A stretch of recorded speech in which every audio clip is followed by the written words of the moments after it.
And how's my favorite little regular customer on this hot summer night?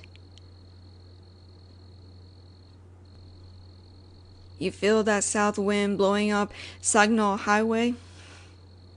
All hot and dry and smelling like the smog that usually stays way down in the valley? That means it's going to be a scorcher. So make sure you stay hydrated tomorrow.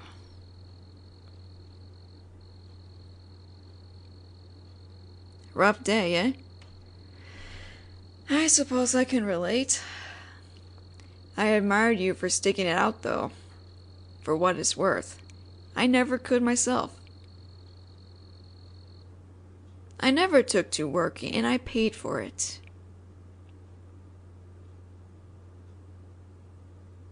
I'm surprised you don't have anywhere better to be. What I wouldn't give to be your age again. All alone, just before sunset in the dog days of summer. You sure there's no pretty girl out there just waiting on you to show up at her door and ask if she's too busy for a little dancing? No girl. Is there a boy?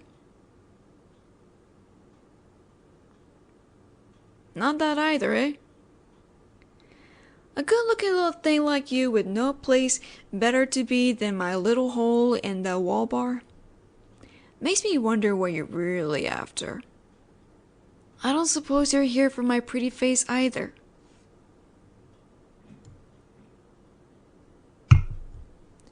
Drink up, kid. It's on the house. Finish it up and leave.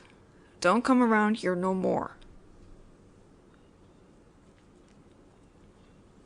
Don't give me that look. It's not anything you did. Listen, you're a good kid. You don't want to hear this, but you're innocent. Pure as fresh fallen snow. I'd kill to get half of that innocent for myself. I know you figured out that my regulars are all criminals or ex-cons. They come in here to take a load off, or sometimes talk shop. I don't care about them.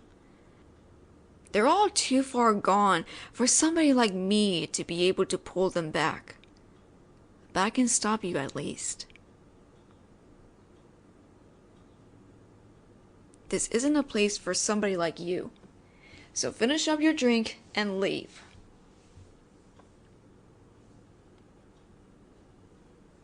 You remind me of a younger me. The dissatisfied, ambitious young blood. Who felt like they weren't going to get anywhere in life unless they were willing to take serious risk. I spent a lot of time in a place just like this, trying to rub elbows with the people I looked up to. I told you all the stories before, but what the hell? How about a refresher? It took a while, but I got in, and I was pretty good at it. Real good. There was a time not too long ago where I ran this whole neighborhood. Ran the numbers game for a while. That was safe, but the returns weren't the millions I dreamed of, so I moved on to more dangerous stuff. Turned out I was good at that too. Too good. People get hurt. I need you to understand that. I hurt people. A lot of people. More than I ever got punished for. And it got me what I wanted. Power, money, respect, fear. It couldn't last though. You can never be on top all the time. The sheriffs and the stadies couldn't touch me. But I got sloppy with my money and the revenuers locked me up. That's typically how it goes. I spent 10 years in Terre Haute, 8 behind bars, and 2 working at a baking powder factory. When I got back to Turner Flats, everything I built was gone.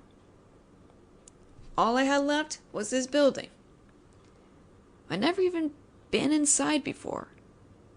I just used it to launder money. You ever spend any time in a prison?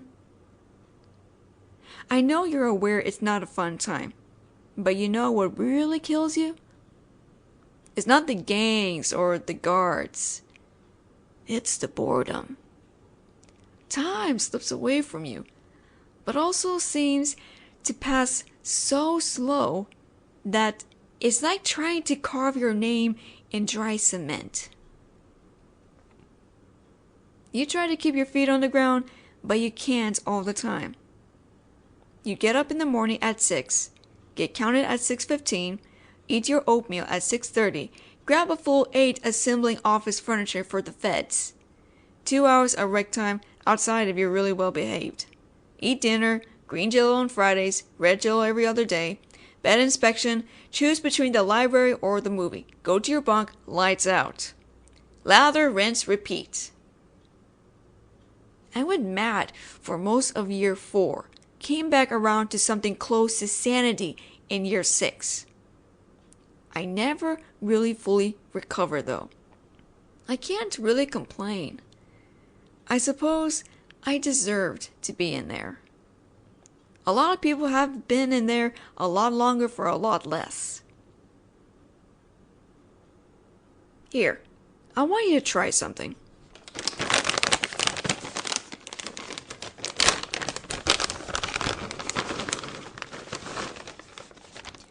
This is a brand of chips they had in the canteen out there in Indiana. You can't normally get this brand outside of prison. I picked up a few bags on eBay because every now and then I find myself craving it. They're flavored with whatever flavor dust that they shipped at the chip factory didn't use up. So they've got a lot going on. Try a couple.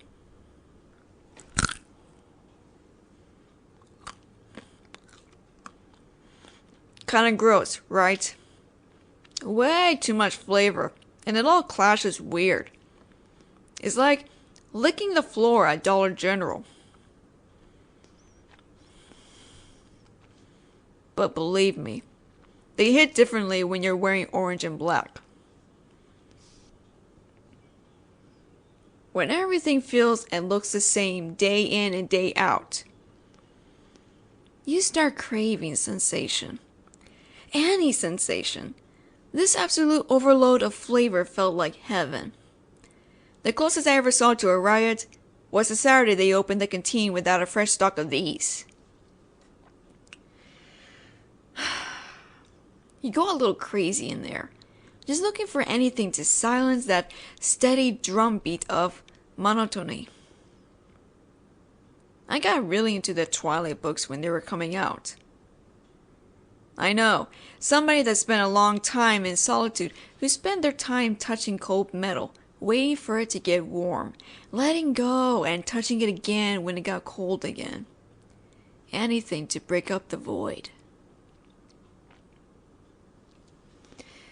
When I look back at those 2 years where I was on top of the world, they weren't worth it. They weren't worth my time in Indiana. I don't want you to make the same mistakes I did.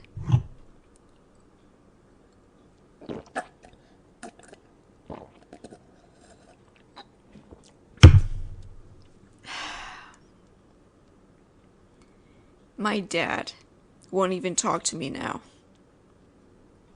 He was a nurse down at the Virginia Clinic on Cleveland Boulevard. It's closed now. I think they tore it down and built a Costco. Back when I was a kid, it was still seen as emasculating for a man to take that job.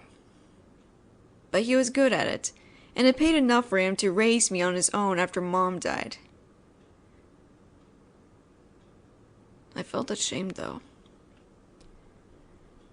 He was a good, honest man, and I spent my childhood ashamed of him. And then threw away everything he ever gave me to pursue life as a big shot. I tried to visit him the other day. He lives in a trailer park on the other side of the old Highway 9, way down in the valley now. I could see him in there, on his chair, watching the hockey game. He could see me. I knocked and we made eye contact, but he never stirred from his chair. I suppose I'm dead to him, and I don't blame him. I just wish I wasn't. So, finish that drink and leave. If I see you around again, I'll break your arms.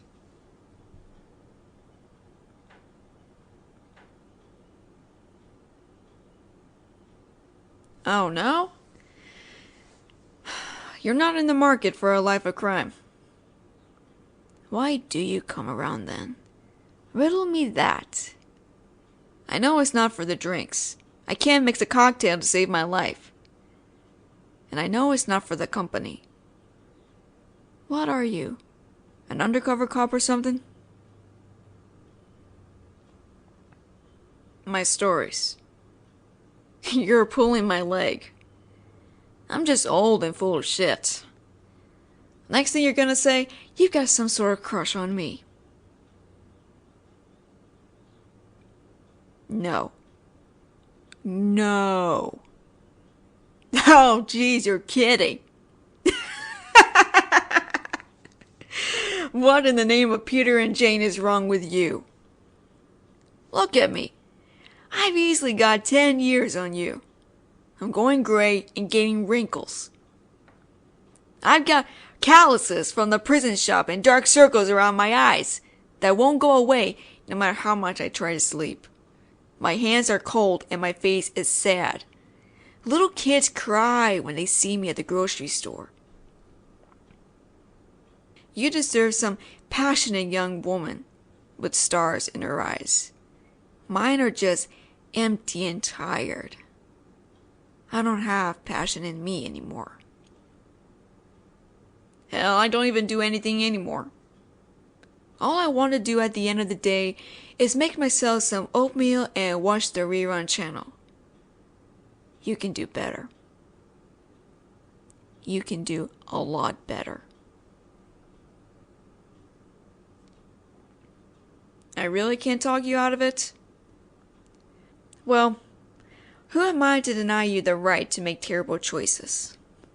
You can't say I didn't warn you about me. You damn fool. I'll tell you what.